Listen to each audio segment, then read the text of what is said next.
Hey everybody, welcome back to my channel. I'm really glad you could join me today. I originally had planned on doing a book review for The Hero of Ages, which is book 3 in Mistborn Era 1. And I realized I hadn't really done a video for book 2. And I was originally planning anyway to do a video on why you should read Mistborn Era 1. So I decided I would kind of combine those together and give you an overview of the entire series. And oh man guys, it is a great series and I definitely think you should read it. So hopefully this video will give you some little tidbits as to why I think you should. And so without further ado, let's get right to it. For those of you unfamiliar with the Mistborn series, Mistborn Era 1 comprises 3 books, the first of which is titled Mistborn. It used to be titled Mistborn: The Final Empire, but in recent editions of it, it's just been Mistborn, and they got rid of the Final Empire, which I kind of like the Final Empire, but oh well. The second book is The Well of Ascension, and the third book is The Hero of Ages, which is the one I just recently completed. So here's some reasons why you should read this series. And really there's only one. It's written by Brandon Sanderson. That's the only reason you need. And I guess that wraps up the video, guys. Yeah, no, it doesn't. But that is a very good reason to read it. Brandon is a phenomenal author.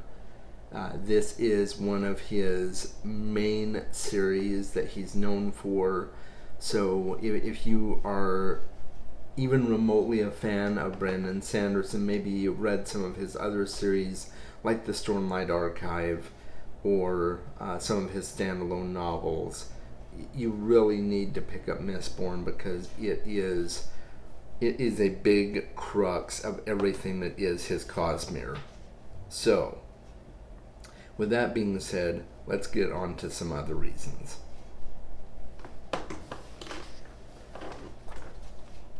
But I had to pick up my notes first. The first thing I want to talk about is the magic systems.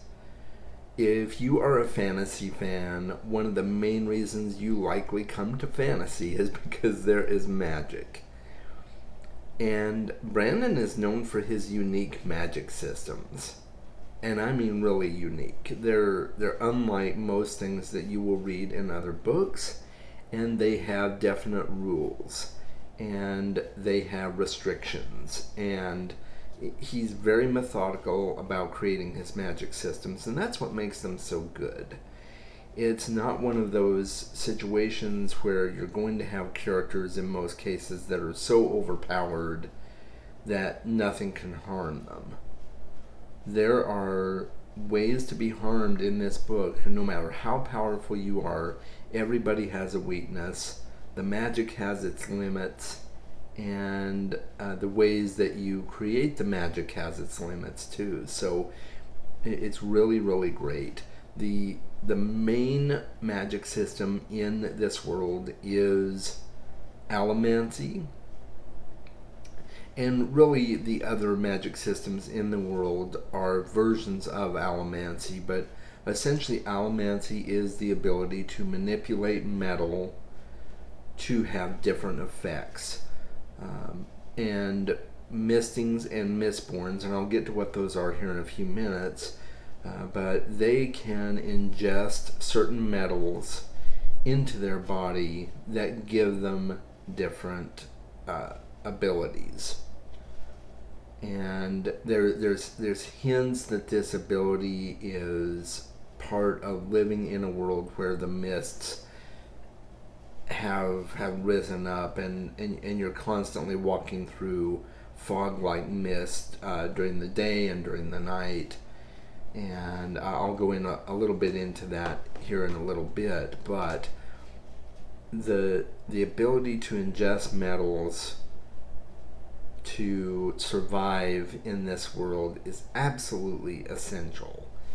And there's 2 different versions of that. There are mistings who can only manipulate one type of metal, like steel or pewter or things like that. And pewter, for instance, gives someone unnatural strength, and it just, it makes that person really unstoppable in a fight. And so there's various different metals that one can ingest, but usually most people only have the ability to ingest one. Mistborns, however, have the ability to ingest all metals and combine different types of metals for different extraordinary powerful effects. And so they're almost godlike beings, superheroes who just have these outrageous abilities, but they're not so overpowered that they don't have weaknesses. Like I said before, there are limits and restrictions and dangers to using these metals that can really put them in harm's way if they're not careful. So there are other types of allomancy, one of which is feruchemy. Feruchemy is the ability to store memories and knowledge of abilities and different things inside metals that you wear on your body. So that might be arm braces or rings or things of that nature, and you wear those things on your body and you pull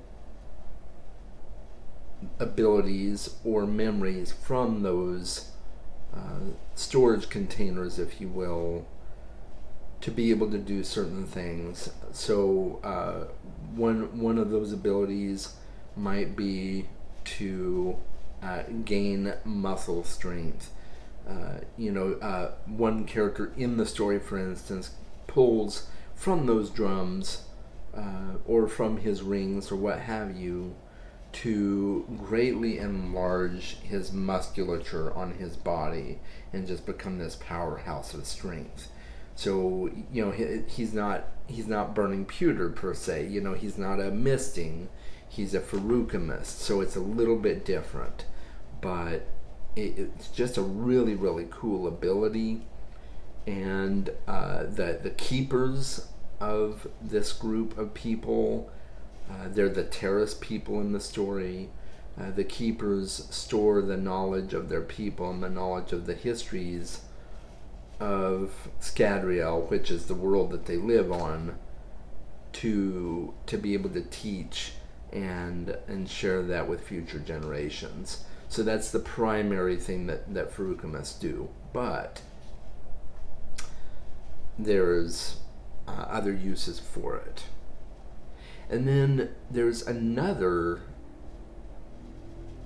ability called hemalurgy. And what that means is that through piercing the skin or piercing the body with different metals, they can gain the abilities of a misting or a Mistborn. Usually it comes from killing a Mistborn or a misting with the particular piece of metal and then immediately transferring that into someone else. And this was an ability that was originally created by the Lord Ruler, who is the primary antagonist of Book 1, and he created his Steel Inquisitors by either putting spikes through the eyes of people who were already mistings or Mistborns, or he would kill Mistborns or mistings and then take those spikes that he killed them with and embed them into his henchmen to create his Steel Inquisitors. So the Steel Inquisitors are a greatly formidable foe, and we'll talk about that in a few minutes here when I get to talking about the characters. But those are the main types of magic in the world, and they're just really amazing. I've never seen the like of it anywhere in other fantasy books I've read, and that's the way Brandon does. He thinks outside the box and really tests the boundaries of fantasy and of his imagination, which there aren't really any boundaries, but yeah. Just for the sake of the video, I wanted to call them boundaries. So, but there's really no boundaries to the imagination, and Brandon puts that to very good use creating his magic systems. So, let's move on to character development. This is another reason I think you should read Mistborn Era 1. The characters are very, very well developed. The primary character that you follow throughout the books is Vin. She's a street urchin who has been recruited by Kelsier, who is a very, very powerful Mistborn, and he has a vendetta to pay against the Final Empire, ruled over by the Lord Ruler. His primary mission in life is to overthrow and depose the Lord Ruler and take him out of power. He is a character who is very tortured and very distraught inside. He's had a lot of pain throughout his life. He was in a prison worker camp for years and years until he finally escaped and gained his abilities as a Mistborn. One of the things about becoming a Mistborn is it takes a very traumatic event for your powers to manifest, and he definitely had some traumatic events in that prison camp that he was in, and so now he is out to overthrow the one who put him there, essentially. And he's recruited Vin because he's been following her, he's been watching her. She's a thief, she's a street urchin. He has other thieves in his group that he's brought into his group from the Ska people, and the Ska people are basically the lesser class of people in the Final Empire. And so he brings Vin into his fold and teaches her how to effectively use her Mistborn powers, and she becomes a very powerful character throughout the story. So she is definitely one to follow, and she's very well written. You start off really small with learning about her in the first book, and then she just grows and builds throughout the 3 books, and it's just amazing to watch. And I think that the amount of effort that he puts into constructing his characters and holding some information back, because he wants to give it to you in little pieces over the course of the books, I think he does it really well. Now, there are other characters. I've mentioned Kelsier. I have not mentioned Elend yet. He is an aristocrat in the first book. He's one of the powerful few in the kingdom of the Lord Ruler, primarily because of his father's draft venture. He's the son of a nobleman, and thus he gets to attend all the fancy balls and parties and cavort with the rich and powerful. And Elend meets Vin in disguise because she's started being groomed by Kelsier, and one of the ways he grooms her is to become a noblewoman in disguise and go to these parties to collect information and eventually worm her way in so that she can help Kelsier overthrow the Lord Ruler. She's essentially taught to use people for her own purposes. And so Elend is one of those, and they start getting very close and things like that. I won't spoil it, but They are an integral part of all three books. So Ellen Venture is definitely one of the most unique and interesting characters in this entire series, and he grows throughout the series by leaps and bounds. He's never been one who's really all put together, very much relaxed and laid back, and he learns to come into his strength and command people, and it's really cool to see that with him. One of the characters that really surprised me is Sazed. He's a talisman. He's one of the keepers, a Feruchemist that I told you that can store memories in his arm braces and rings. And he's a very surprising character. Partly because he's really more of a side character throughout the whole series until he's not. And I won't say anything else. You have to find out why I said that. But he eventually he is no longer a side character. He is one of the primary characters in the story. And I really thought he was well played out. The Lord Ruler is another one. The Lord Ruler is a very, very mysterious figure in Book 1. He is he's a tyrant. He rules over the people of Luthadel with an iron fist, and he keeps the Ska poor. He keeps the noblemen and noble ladies wealthy, and anyone who seeks to oppose him is under threat of death by his Steel Inquisitors. And man alive, he is just a despicable person. Or so it seems. Because in the second and third books, we learn things about him that make you see a different side of him. He's still a really awful person, but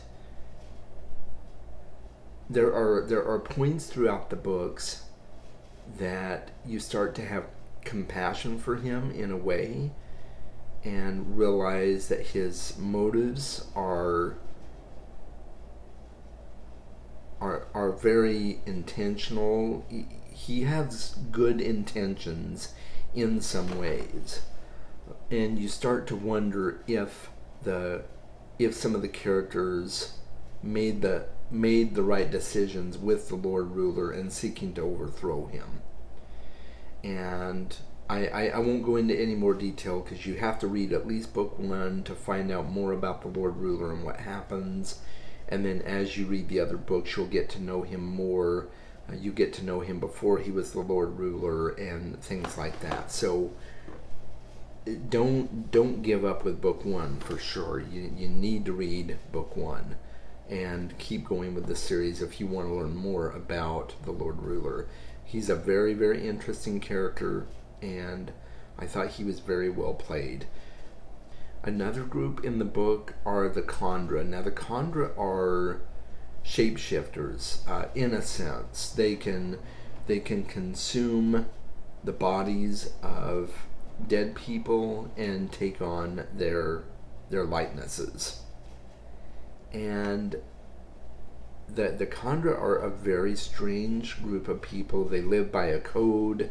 You don't find out until later that they were actually part of the Lord Ruler's overall plan for this world. And they are very cool. They are usually servants to the humans in this world.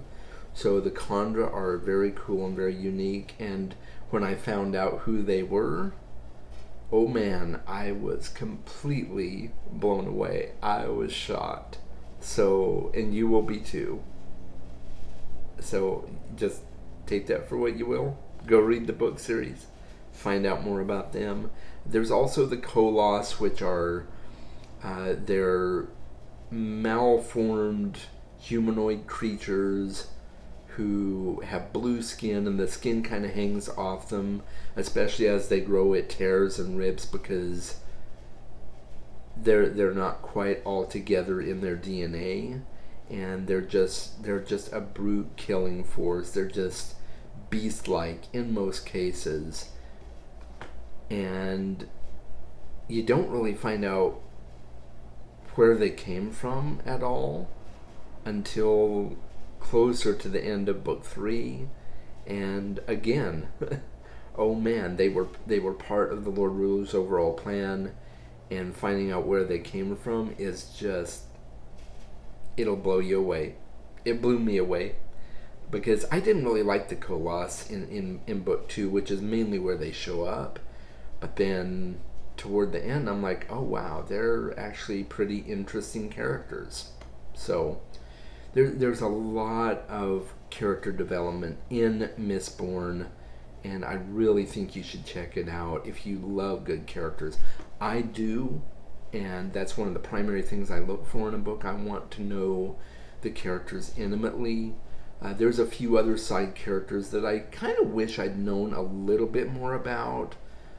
There's another Mistborn that they encounter in book 2. His name is Zane, and we learned a little bit about him, but I kind of feel like I would have liked to have known more about his backstory and seen him have a bigger part in the story. But he has a very essential part for what little he plays in book 2, so I'll put that out there. I think Zane is a really cool character as well. So now let's move on to the third reason I think you should read Mistborn Era 1. And that is the world building. The world of Scadrial is really, really unique. It starts off really small. You're really only focusing on the city of Luthadel. And he takes pains in book 1 to go into the history of the Ska people and giving you little glimpses of their society and what they have to go through. And you get to know all about the mists, and when the mists come out at night, you're in more danger, and the Lord Ruler and his minions really operate at night, so it's a danger to be out on the streets, and you get to know all about the city that Vin and Kelsier and the other Ska live in. But then as the story grows, you get an expansion of the world. You get to go to different cities in the final empire and see what they're all about, and you find out about different rulers and different kings that are kind of under the Lord Ruler, that he's allowed to stay in power as long as they don't bother him. And he really takes pains to expand his world as you go along in each book. So it grows a little bit in book 2, and then it grows a lot more in book 3, and you get to see this wider expanding universe within this world of Scadrial.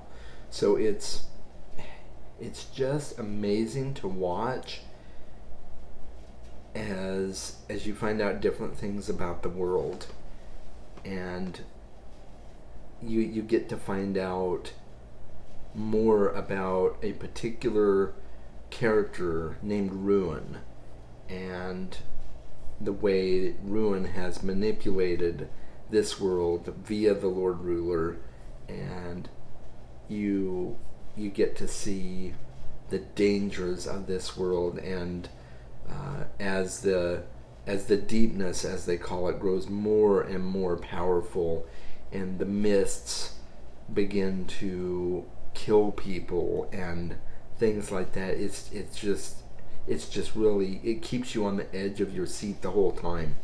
So the world building is just phenomenal in this, and it is a small world, but he builds it so that you really feel like you're there, and you feel like it's a really, really big world because of the way that he expands it. So definitely check that out.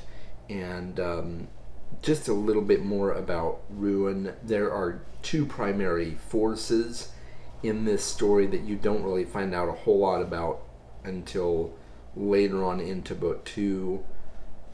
But there are two primary forces in this world. One is preservation and one is ruin. And they are forces, but they are personified at different times, and it's really cool to learn about them as well. So I should have mentioned that in character development, but that is a key aspect of this story. But I'm not going to tell you any more. I want you to be surprised. And speaking of surprise, that brings me to one of my final points here, is the twists and turns. When you get to the end of book 1, it is easily a standalone novel, or it could be. It has a complete ending. They accomplish their mission. Everything is contained, and yet it's not. There are twists in the book. There are characters that are on Kelsier's team that have things happen to them that you're completely surprised by at the end of book 1. And there are conversations between the Mistborn, specifically Vin and the Lord Ruler. There are dialogues between Vin and the Lord Ruler that just make you go, huh? What are you saying? And you don't realize until you get into books 2 and 3 what that whole conversation was about. So even though it kind of ends with a complete ending, it definitely leaves things wide open for you to learn more and more about the world, which is why you don't want to just read book 1. So there are huge twists and turns, especially at the end of book 2. I was blown away by what happened at the end of book 2, and because most of book 2, I would say probably book 2 is maybe the weakest of the 3 books, but the ending just blew me away. I was amazed and awed by the way he constructed the ending. And then to look back on the beginnings of book 2 and realize where he was taking it, because there's a lot of battles and there's a lot of fighting and a lot of political intrigue, which I like political intrigue, and if you do too, you'll love this book series because there's a lot of it. But it just got so political at times that I thought it was never going to end. and then when you see where it all leads toward the end of the book, it is just an amazing ride. And it's toward the end of the book where things really start to change, because there are people who come to power that you had no idea were going to be in power. There are forces in this world that take on more strength, and the world changes as a result. So, but book 2 was really, really good in that it bridged everything from book 1 into book 3 for the climax of the series. So, lots of twists and turns, and I'll tell you what, when I got into book 3 and started learning about some of the races in this world, like the Kolos and like the Khandra, I was like, whoa, I did not see that coming. Did not see it coming. And then the ending of the series, I promise you folks, you are not going to see it coming. You thought you knew who the main character was in the book until you get to the end of the series, to the climax, to the ending of book 3. You think you know who people are, and you find out you had no idea what you were talking about. And I just could not put this book down. The final book was so hard for me to put down. I was reading 100, 200 pages a day at the end. I just couldn't put it down. It's probably the fastest that I've read any of the Mistborn books because it was just that good. So that's my little review for book 3. But I promise you it is well worth the read. You get to see new powers that you didn't realize were possible with allomancy, and you get to learn new things about preservation and ruin, and I think it's just a magnum opus within Brandon Sanderson's Cosmere. And that's what I'll kind of talk about right here at the end, is the Cosmere. This is part of Brandon's overarching multiverse, which he calls the Cosmere. And there are the main thrust of the Cosmere is there was a gem at one point, a powerful gem of the universe that got shattered and broken off into shards, and each of these worlds are built on and around the powers of certain shards, and I'll leave it at that. But you come to find out more about the shards that inhabit Scadrial, the Final Empire, and the world of the Mistborn, and how those affect the world. And oh man, it's just really, really wild. You do encounter one particular character just very, very briefly that pops up in all of Brandon's books. So he's a world hopper named Hoyd, and you'll see him in different books of Brandon's. Maybe not under the name Hoyd, but he's there. And yeah, you should definitely read Brandon's other books. But you won't see Hoyd very much in Mistborn, though. He's just spoken about very briefly in a couple of instances. So, but you know, the way he is building his world and constructing his multiverse is just absolutely amazing. So, check out Mistborn Era 1, and I'll leave links to the books down below so that you can grab them off the internet.